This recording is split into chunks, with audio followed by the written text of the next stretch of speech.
skip barbarian and elf. Well, the elf will at least kind of move in here. 1, 2, 3, 4, 5. It's getting just a little bit crowded there. And then the dwarf is going to move in and try to disarm.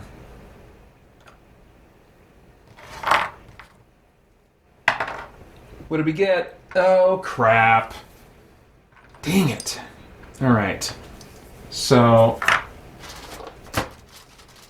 he did not successfully disarm, which means the trap is sprung, and he takes 1 point of damage from falling into it. But at least the wizard got through.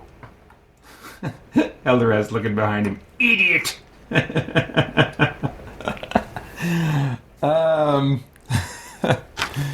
So, 1 less hit point for Dogren. Poor Dogren. He'll be alright. Let's see. The wizard... I don't know. Let's see. There was a letter in this room, so I should check out what's going on with that. Oh, okay. All right, cool. Well, I would have done that anyway, so that's coming. Let's see. Yeah, so the wizard's done. Zargon gets 1 threat. And then we refresh. Start the hero's turns. Barbarian. Okay. Come on, Barbarian. He wants to go. 1, 2, 3. Yeah. And, well, actually, I can actually go here and get myself ready for the next room and search for treasure because, well, no, I wouldn't do that. Because a draw from the deck could mean a pit there. You can still get random pit traps from the deck. So he's going to stop there, and then he will search for treasure. No need to search for traps. I also ruled in a previous game that there's no need to search for secret doors. Like, secret doors I just put on the map, but then the dwarf needs to unlock them via the same method that he uses to disarm traps. So instead of secret doors, I put them out and they're locked doors. Let's see here. So the letter B is in this room. The first hero who searches for treasure will find 24 gold coins and a potion of healing in the cupboard. The potion will restore up to 4 lost body points when consumed. I'm just going to treat it. I've always hated finding this particular treasure because I'm like, then I have to make room in my tiny little character sheet to distinguish this healing potion from the other healing potions. Yes, I do appreciate that it's an automatic 4 instead of the roll of the dice, but with what I'm doing, modifying the rules of how I roll for health potions, I don't think it's really worth it. So I'm just going to add a standard health potion to the Barbarian at this point. That brings him up to 6. And really, you know, at this point, I'm going to have him give one of those to the Wizard. So actually, I can scratch that off and put him back at 5. All right, so that's the end of the Barbarian's turn. Now the Elf is going to go 1, 2, 3, 4 is what he wants to do. And as long as he doesn't roll a white shield, he can do it. Skull, so he's good. So that's the Elf. Dwarf is going to get out of the pit. Go right here, and I'm going to rule that he can search for treasure. I don't like the idea that just because there's a special treasure in a room, you can't find other treasures. So, and there's plenty of risk involved in searching for treasure. So, crap! Speaking of wandering monster, is it a scout or is it an orc? It's a scout, but they shouldn't be as troublesome now. They should not be as troublesome. So the scout appears, we'll put him right here, and he auto-triggers his ability. So will it be a scout, another scout, or an orc? It's going to be an orc. Jeez, that is so nasty. Wait, but has to spawn out of line of sight. So I'll put him here. Okay. So that's the end of the Dwarf's turn. Thanks, Dwarf. Way to go. And now the Wizard. Dare I search for treasure with the Wizard? I dare. I'm feeling a little bit cocky, which is very much in keeping with Elderast. He's got 3 health potions, and he's feeling greedy. Gold, baby, yeah! You find a loose stone and tear it from the wall. Behind it, you discover a small leather pouch wrapped in an old rag. Peering inside, you find 25 gold coins. Record the money on your sheet. Do not return this card to the deck. Okay, actually, you know what? I'll just lay that card there, and I'll total it up at the end. Very nice. And that is the end of the Wizard's turn. Well, the Scout, you know, good rule of thumb that I kind of live life by. If the Wizard is exposed, then you attack him. 1, 2, 3, 4. Not that the Scout has great attacking abilities, but he's got 2 attack dice. That ain't bad. That ain't bad. Oh my gosh. 2 skulls. That's not bad at all. Yikes, Elderast. He takes both. 2 points of damage. That is going to force him to drink one of his potions. So that was a good move on the part of Zargon to make that choice. Crap, and look at that. He's only going to get 2 health back.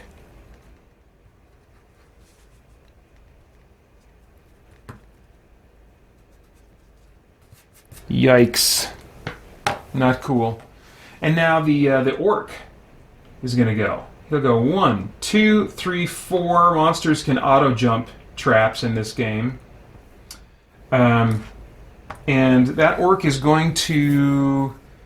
I don't know. I think I'm going to do standard attack, right? Because don't they get 3 attack dice? They do. They do. Now, I might be better off doing that than bleed. I do like bleed thematically, or flesh eater, or whatever it is. 1 skull. The elf gets 3 defense dice, and he defended successfully. Very nice. So that's the end of Zargon's turn. I can't remember. I don't think I gave myself threat. Let's give Zargon some threat. Just 1. Now we are back to the Barbarian's turn. Barbarian, take out this Scout. Oh my gosh, my Barbarian. Ugh, just rolling terribly. Terribly. Okay. Well, we move on with life, Pater. That's the Barbarian's turn. Elf. Come on, Elf. Yeah, you go here. Take out the Scout. We gotta get rid of the Scout. Elf only gets 2 attack dice. 1 skull. Scout gets 3 defense dice. And he does roll 1 black shield. Crap. Alright, Dwarf. Let's see what we can do to this orc here. 1, 2, 3. Dwarf gets 2 attack dice. Nice, 2 skulls. And that orc gets 2 defense dice. No hope. No hope. Also no loot, unfortunately. Oh well. So that's the end of the dwarf's turn. Elderast. I mean, you gotta at least take a poke at this guy with your dagger. He's right there. So I guess let's do that. Oh my gosh, he got a skull. Alright, oops. Wow! Elderast is the man! Takes his dagger out, just plants it in the back of his neck. Oof. Ugh. That's a brutal thought. Okay. But decisively killed. Decisively defeated. Very nice. So, Zargon has no enemies to play with. He's got a good amount of threat building up over here. But that's... Yeah, I want to keep that for pit traps. Dang it. It just makes sense. So let's refresh everybody. When playing Descent with my buddy over the years, you can build your decks different ways as the Overlord. And I did always prefer a trap-based deck, because I really didn't like the game to get too bogged down in combat. I got tired of combat after a while. And I found that traps were a fast, easy way to take out hit points from the heroes and keep the game moving more. So I tend to gravitate toward them when I'm playing solo as well. Bomby Leader asked, did you read my Jurassic Park Toys comment? Just a yes or no question. I did. I didn't feel like I really had any comment there, but yeah, I did. Let's see here. Where are we at? Barbarian? Yeah, we're back to Barbarian.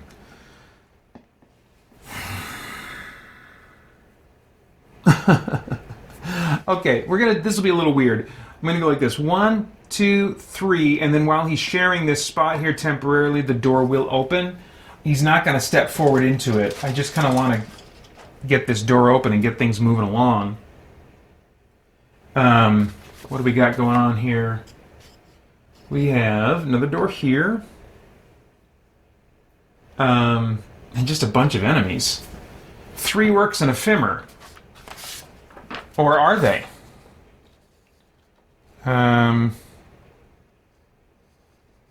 Yeah, let's roll for 2 of those orcs, because 2 of those orcs could turn into something else. We'll keep one of them an orc. That's not a bad idea. And then let's see what those 2 orcs might become. A 3, what does that give us? Oh crap, I've had one of these before. They're not as bad as they look at a glance. But instead we have an elemental in here.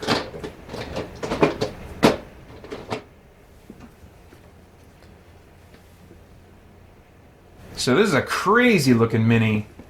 And as I've said in previous streams, I don't paint minis because I like having the flexibility of my imagination to imagine them with different colors depending on, what's going on. For example, this elemental, what kind of elemental is he? Could he be a water elemental with all this here? Or a wind elemental? Is that wind or is that water? Is this jagged rocks? Jagged ice? Flames? It could be whatever I kind of want it to be in the moment. So I could use him as specifically a fire elemental or a earth elemental. This could all be kind of sandy type stuff, There's just a lot more room for my imagination to work. And that's even setting aside that I just really don't have any interest in the tedious work of having them painted. But even if I had the option of having pre-painted minis, I don't think that's necessarily a plus. It's kind of apples and oranges. I would take a pre-painted one, I suppose. But it really makes it's a flip of a coin. It really makes no difference to me if they're painted or not. So let's put this monstrosity right here. I mean, gosh, he's going to be blocking your view of the heroes quite a bit. Let me see if I can put this over here. Gosh. What a beast. Will my cord reach if I want to put this over here? Maybe. I don't know. I'm not going to worry about it too much. I don't think this elemental is going to last long, honestly. They look big and scary, but they're not that substantive. Let's find his stats. Elemental. Oh, I guess I did... Well, maybe he will take a little longer to kill. I did boost, last time I played with him, it boosted his defense up to 4. So the idea behind him is that he's kind of...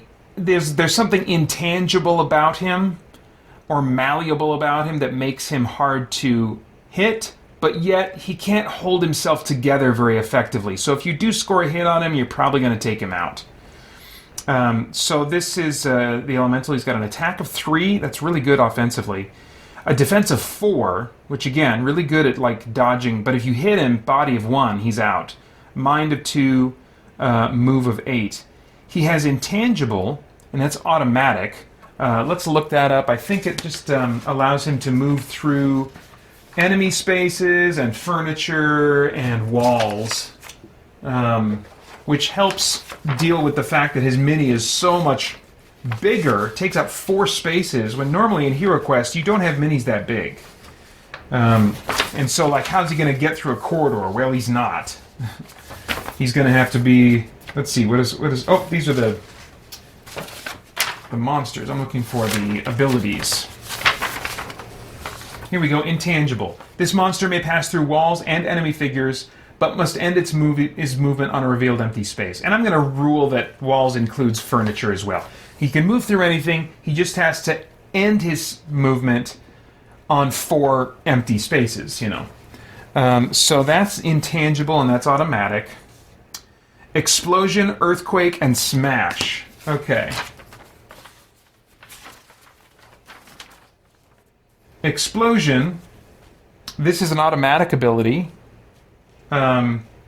This monster rolls a single attack against all adjacent heroes who each roll defense separately. So that 3 attack dice, I mean, he shows up and he could do some massive damage. You got to take him out fast. Fast. Let's see here.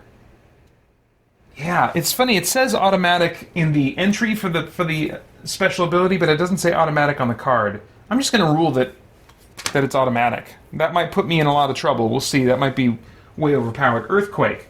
All adjacent heroes are unable to move on their next turn. So that I do have to activate with a dice roll. I got to get a 4 through 6. And then Smash. This is an ability I give to all monsters that take up 4 spaces when I'm using them in HeroQuest. I mean, it fits with their size, but also it's a practical change. Instead of moving, this is automatic. Instead of moving, this monster may place a falling block tile on an adjacent wall line between any 2 spaces, indicating that the wall here, on those 2 spaces, has been destroyed and may be passed through. Now, that's not as relevant to him because of intangible, but still it could be useful since he can't fit in corridors for him to smash down, you know, like this wall here. I would put a marker right here, which would indicate that this wall space and this wall line and this wall line don't exist anymore, so that once he does smash, instead of moving, you know, here, if he's here, he could do smash. Then on the next turn, he could end his movement in these 4 spaces if he wanted to. All right, so anyway, that's the rundown on the elemental. It's actually not a monster's turn right now. Does that account for all the monsters in this room? No, there's still a Femmer. Is it a Femmer or is it something else? We got a 4.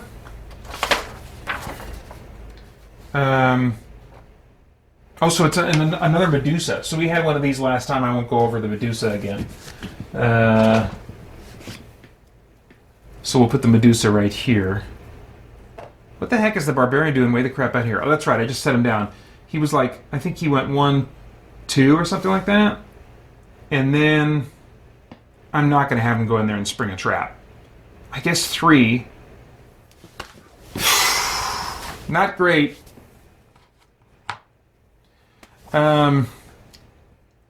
Let's see here. Yeah, still not following. Still not following. That doesn't look like English to me. So I am sorry, user Apollinaris. I'm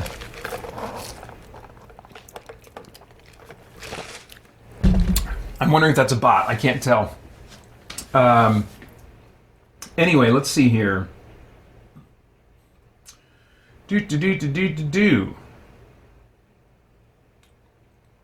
Well, I guess the elf is gonna do nothing. Oh man, I would love a crossbow right now. My kingdom for a crossbow. Let's see, just a tiny bit better if we do this, maybe. Oops. Oh, but the cord is like pulling on it. It's gonna make it tip over. Let's try that for just a little bit here. Ugh. I'll try that. I don't think that's gonna work for me very well. But we can give it a go. Come on now. Ugh, there we go. There we go. Now I got some slack. Okay. So, I guess the elf isn't doing anything. Should I cast Rock Skin on myself? As the elf?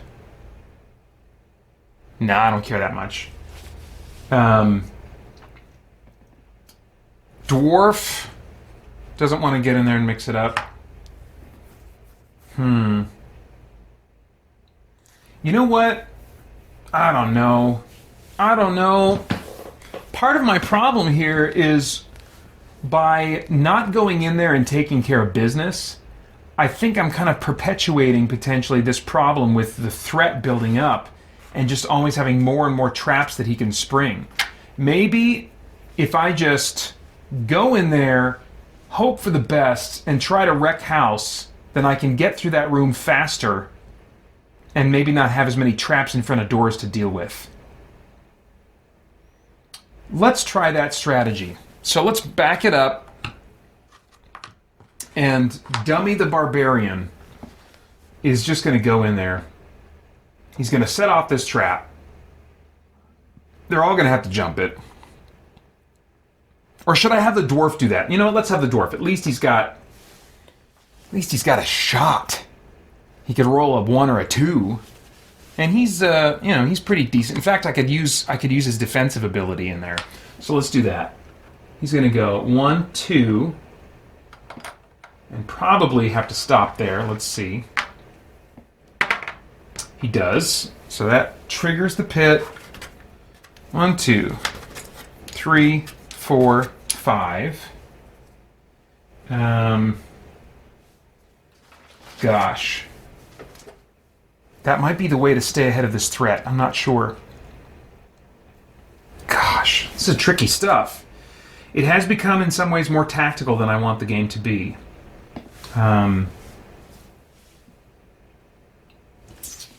Pit trap, right? Gotta put a pit down.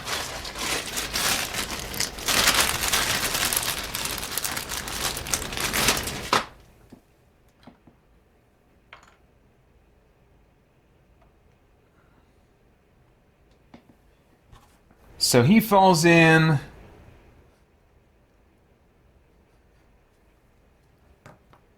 Oh, wait a minute. Have I been... What's the deal there? Do they does it trigger and they just fall in automatically? What is my... Maybe it's not as harsh on the heroes as I thought. Target hero must roll 1d6 if he rolls less than his current mind point. Oh, yeah, no. He successfully avoids the trap, otherwise the trap springs as normal. Okay, yeah. No. I gave him a shot. I gave him a shot. Okay. So that's the dwarf's turn is over. That sucks. That's the way it is. The wizard, gosh, not great.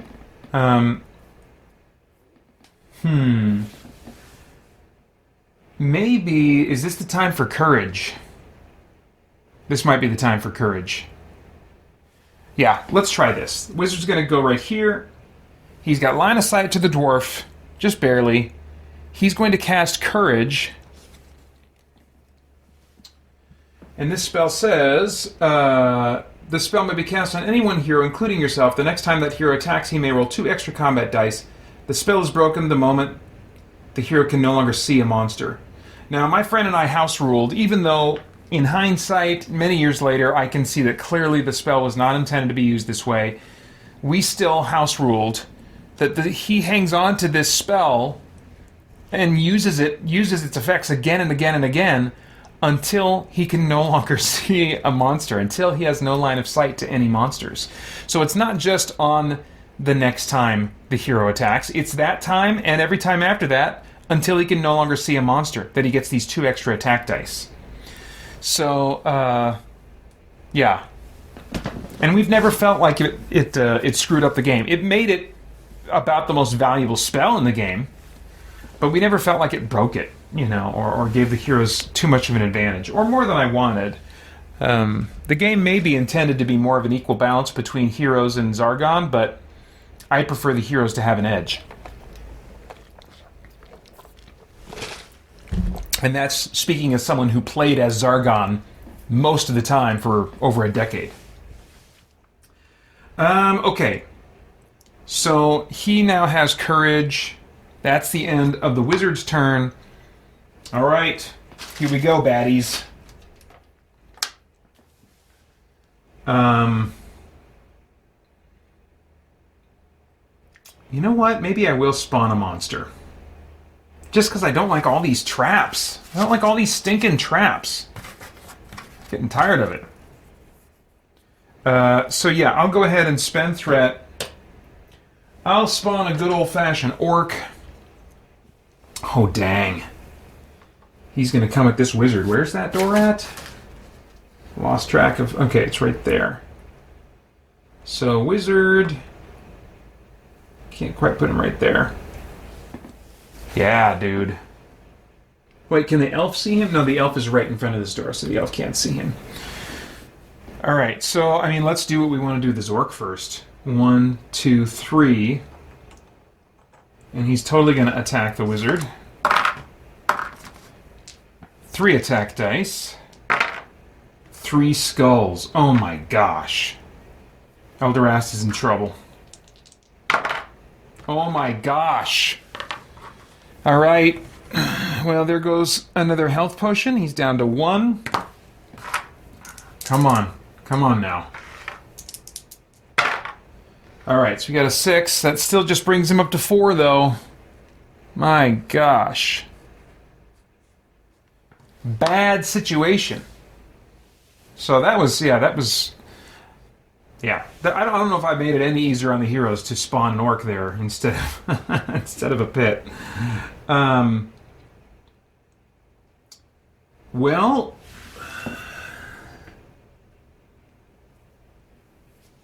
The elemental can only affect the dwarf. But the dwarf is at a disadvantage. He rolls 1 less defense dice in that pit. So... I don't think... Yeah, he's just going to attack. Elemental is attacking.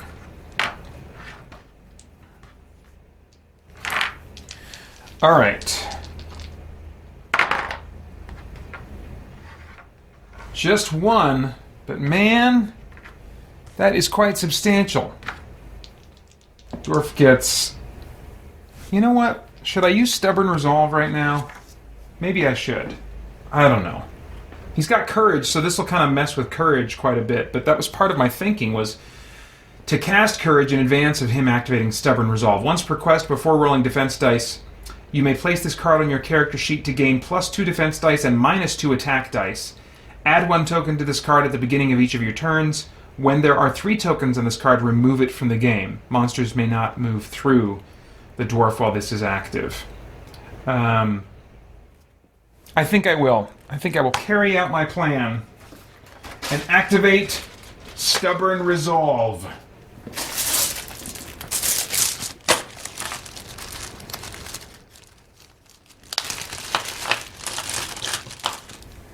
Okay, so I don't have to put a token on it yet, but he's asked to defend against 1 skull right now.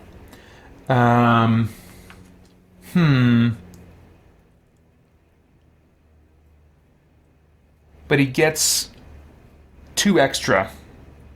So in the pit, he loses 1, which brings him down to 2, but because of Stubborn Resolve, he gets 2 more, so he's actually defending with 4 right now.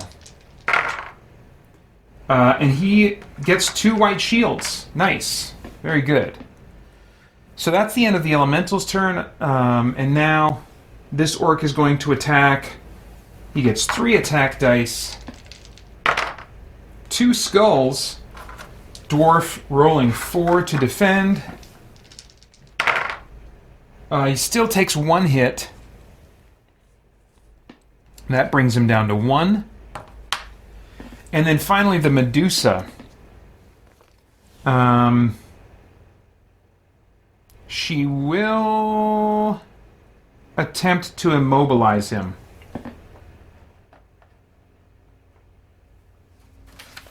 Let me remind myself how that ability works. Oops.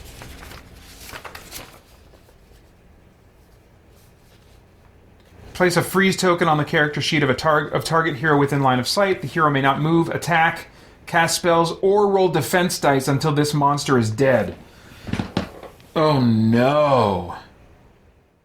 Oh no. At the start of the hero's turn while immobilized, he may roll 1d6. If the result is lower than their starting body points, the effect is broken. Remove the freeze token. Well, for the dwarf's sake, I hope she doesn't roll a 4 through 6. Yes! Oh my gosh. With him in that pit, that would be so bad, because it would be so hard to kill the Medusa. I mean, I think when he's in the pit, I would house rule that someone can draw line of sight over the pit. But even so, I don't have hardly any ranged options at this point in the campaign. Just some spells. Jeez Louise. That was a close call. That was a close call. And Zargon gets a threat. Forgot to give him one. And now it's the hero's turn again. Well, Barbarian, what's the move here? Not many options. Not many options. I could willingly enter the pit, because multiple heroes can share the same pit space. He would take a point of damage, and he would have to roll offensively and defensively at -1 combat die, but he would be in there and able to attack. I think that might be worth it. Yeah, this dude has so many health potions, I'm doing it. So he's going in, 1, 2. I really need some kind of like a pit thing. Let's call this, can I put this somewhere where it can be seen? I'm going to call this the pit marker for now. He is in the pit with the dwarf. And they might end up being in there together. But they're in the middle of this mess. So he takes 1 point of damage. That's going to bring him to needing to use a potion. Nice. Okay. So he gets 5 back. And unfortunately, his turn is over. Yeah. Elf. Is Elf going to employ the same tactic? I don't know. He might cast Rock Skin on the Dwarf. Does that make sense right now? The Dwarf is not going to have to fall in this pit again. He's got Stubborn Resolve. No, I think he's good defensively. So, man, I would like some ranged thing. It's making me wonder if I should have bought a crossbow. I should have bought a crossbow. Ugh. So the dwarf, or the elf... I mean, the elf can do Acrobat. Let's not forget, Pater. The elf can do Acrobat. So let's flip and swish our way in there, if at all possible. So he's going to go... This is the plan. He's going to go... Oh, jeez.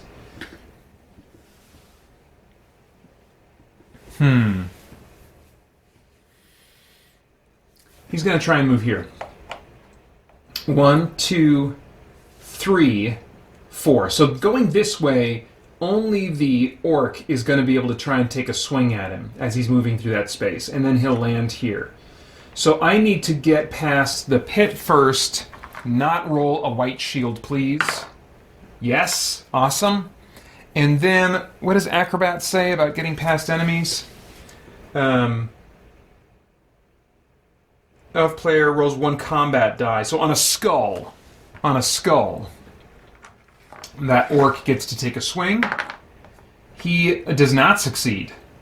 So the elf successfully moved. Oh, that's great. That's great. Nice. All right, elf. Give it to him. Summer insanity. Liberate butter.